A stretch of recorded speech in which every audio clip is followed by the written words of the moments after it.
છોટાઉદેપુરમાં આગ લાગતા બે ઘર બળીને ખાખ થઈ ગયા છે। નસવાડીના ડુંગર વિસ્તારના નિશાના ગામની આ સમગ્ર ઘટના છે। અગમ્ય કારણોસર લાગેલી આગમાં ઘર બળીને ખાખ થયા છે। ઘરનો તમામ સામાન બળીને ખાખ થયો છે।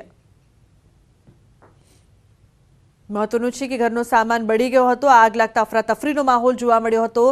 આગ લાગતા બે ઘર બળીને ખાખ થયા હતા। એક ઘરમાં આગ લાગી, જે બાદ બીજો ઘર છે તે પણ તેની ઝપેટમાં આવી ગયો હતો।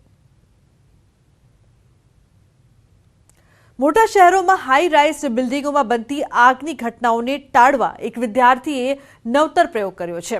વલસાડની એક પ્રાથમિક શાળાના નાના વિદ્યાર્થી અને શિક્ષકે અનોખી લાઈફ સેવિંગ વિન્ડો સિસ્ટમ બનાવી છે, જે કૃતિ નજીવા ખર્ચે ઘરમાં લગાવી શકાય છે, જે સેન્સર સાથે જોડાયેલી હોય છે। જ્યારે બિલ્ડિંગમાં આગ લાગે ત્યારે આ સેન્સર કામ કરવાનું શરૂ કરે છે અને આગ લાગે એ વખતે જ આ લાઈફ સેવિંગ વિન્ડો એક તરફ ખસીને નીચેની તરફ ઢળે છે અને એક સીડીનો આકાર લઈ લે છે। આથી બિલ્ડિંગોમાં ફસાયેલા લોકો આ બારી દ્વારા સરળતાથી બહાર આવી અને સીડીથી નીચે ઉતરી પોતાનો જીવ બચાવી શકે છે। આ કૃતિએ જિલ્લા કક્ષા અને રાજ્ય કક્ષાના ગણિત વિજ્ઞાન મેળામાં પસંદગી પામી હતી, જે હવે રાષ્ટ્રીય કક્ષાએ પસંદગી થતા શાળાની સાથે સમગ્ર ગામમાં ઉત્સાહનો માહોલ જોવા મળી રહ્યો છે। આ ઇમારતમાં આગ લાગે ને ત્યારે સેન્સર્સ કામ કરે અને બારીમાં ઠરતી બારી નીચેની તરફ પડે અને ડાબી તરફ ખસે અને સીડી જીવરત ન બને।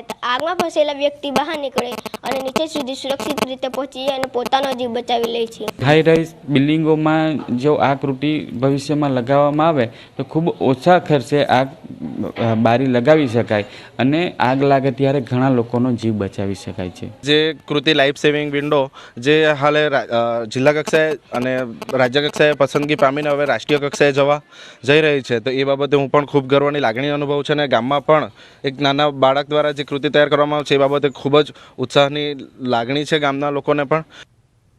નવસારી ચીખલીના પરમ સીએનજી ગેસ પંપ પર ગેસ ભરાવાને લઈને મારામારી થઈ હોવાની ઘટના સામે આવી। સુરક્ષાના કારણોસર પંપના કર્મચારીએ તમામને ગાડીમાંથી બહાર ઉતરવા કહેતા યુવાનોએ ગાળાગાળી કરી। કારમાં સૂતેલા યુવાનો ઉકળી ઉઠતા કર્મચારી સાથે મારામારી કરી। સમગ્ર ઘટના સીસીટીવીમાં કેદ થઈ છે। ચીખલી પોલીસે કારમાં સવાર યુવાનો વિરુદ્ધ ગુનો નોંધ્યો છે।